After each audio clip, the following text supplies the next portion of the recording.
হেমন্ত ঘোষালের রক্তের দাগ প্রত্যেক কটা মানুষের গায়ে আছে।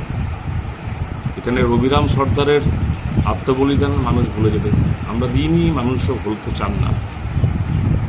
ওদিকে অহল্যামা, এদিকে পারুল সর্দার, বাতাসী সর্দার, তাদের আত্মত্যাগটা ভোলার জায়গা এটা নয়।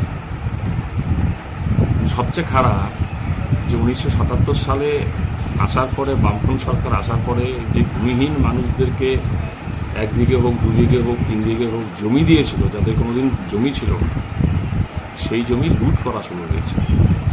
এবং সেই লুটের বিরুদ্ধে প্রথম যে মুখটা খোলেন তার নাম নিরাপদ সরকার। আপনারা সবাই জানেন, সে বিধানসভার ভেতরেও এবং পরবর্তীকালে বাইরেও।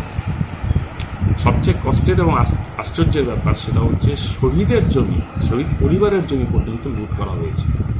এভাবার শহীদের জমি লুট করার আগে তো এখানকার মানুষকে জাগ্রত করতে হবে। এই জাগ্রত করার কাজটা আমরা করছি। এখানে বিজেপির কোনো সাংগঠনিক কোনো স্ট্রাকচার আমরা কেউ দেখতে পাচ্ছি না এবং নেই। বুদ্ধ ধরে কাজ করা, মানুষের বাড়িতে যাওয়া, ভালো সভা করা, মানুষকে নিয়ে আসা, সামিল হওয়া, কোনো ধরনের কাজে বিজেপিকে খুঁজে পাওয়া যাচ্ছে না। কিন্তু বিজেপি তৃণমূলের অত্যাচারে সাধারণ মানুষকে, খেটে খাওয়া মানুষকে একটা জিনিস বোঝানোর জন্য চেষ্টা করে যাচ্ছে এবং অনেকাংশে কিছু অংশ হলেও কিছুটা সফলও হয়েছে। আমরা এটাকে ভাঙবার চেষ্টা করছি। তারা বলছে যে এবারে নির্বাচনে বিজেপিকে ভোট দিন তৃণমূলের অত্যাচার থেকে বাঁচানোর জন্য। আমরা মানুষকে বোঝাচ্ছি যে এটা লোকসভা নির্বাচন, এই নির্বাচনে বিজেপি জিতলে তৃণমূলের সরকারের কোনো পরিবর্তন হচ্ছে না। যদি পরিবর্তন করতে হয় তাহলে তো 26-এর নির্বাচনে করতে হবে, 2 বছর পরে।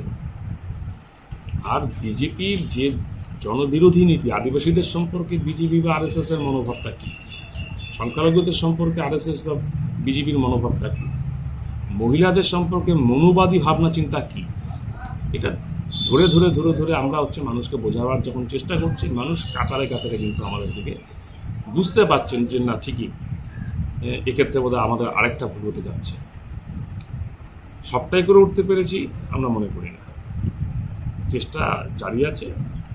তবে আমরা মনে করছি যে আগামী আরও 7-8 দিন যেটা আছে আমরা আমাদের জায়গায় যেতে পারব। হয়তো বসিরহাটে একটা অভাবনীয় ফল বামপন্থীদের পক্ষে হতে যাচ্ছে। এই সময়কালের মধ্যে আমাদের সেই প্রচার, সেই ঘাটতিটা আমরা কভার করতে পেরেছি। বাড়ি বাড়ি যাওয়ার ক্ষেত্রে বলুন, সভা করার ক্ষেত্রে বলুন, মিছিল করার ক্ষেত্রে বলুন, রোড শো বলুন, এত ফ্ল্যাগ, এত পোস্টারিং, এত দেয়াল দেখুন। আপনি যদি ভেতরে ভেতরে ঢুকেন, গ্রামগুলোর ভেতরে ভেতরে সন্দেশখালীর 16টা জিপিতে যদি আপনি ঢোকেন তাহলে দেখতে পাবেন, আমি যতটুকু কথা শুনেছি সবার কাছ থেকে, যতটুকু বুঝেছি, একটা দেওয়াল লেখন করা খুব সম্ভব ছিল না, একটা ফ্ল্যাগ লাগানো সম্ভব ছিল না। সেখানে দাঁড়িয়ে এক একটা গ্রামে শতাধিক দেওয়াল লেখন সম্ভব হয়েছে। এটা করতে পেরেছি। এখন গরিব অংশের মানুষ তো, দিন আনি দিন খাওয়া মানুষ, সকালবেলা উঠে যদি গতন না খাটায় এখানকার মানুষের ওই সন্ধেবেলায় হাড়ি চলবে না। ফলে এই ধরনের মানুষের ওপরে মানসিক, শারীরিক, অর্থনৈতিক, সামাজিক 4 ধরনের, সর্বোপরি রাজনৈতিক 5 ধরনের যে অত্যাচার নামিয়ে আনা হয়েছিল তার বিরুদ্ধে মুখ খুলতে মানুষের একটু দ্বিধা দ্বন্দ্ব স্বাভাবিকভাবেই থেকে যায়, এখন পর্যন্ত থাকছে। তবে এটা কাটছে, কাটানোর কাজটা আমরা করতে পেরেছি অনেকটাই, এটা ভালো দিক। ফলে আদিবাসী অংশের মানুষ, সংখ্যালঘু অংশের মানুষ, আমরা অন্ততপক্ষে ধারণা করতে পারিনি যে বসিরহাট লোকসভা কেন্দ্রের অন্যতম একটা প্রধান জায়গা এই সন্দেশখালী এলাকা, এখানে কাতারে কাতারে মানুষ লাল ঝান্ডার মিছিলে সামিল হচ্ছে। প্রার্থী যখন প্রচার হচ্ছে, প্রার্থী যখন বেরোচ্ছেন, তাকে একবার দেখার জন্য, তাকে একবার ছোঁয়ার জন্য, তাকে একটু সংবর্ধিত করার জন্য ফুল নিয়ে যে যেভাবে পাচ্ছেন ঘর থেকে বেরিয়ে আসছেন। এটা তো অভাবনীয় দিক।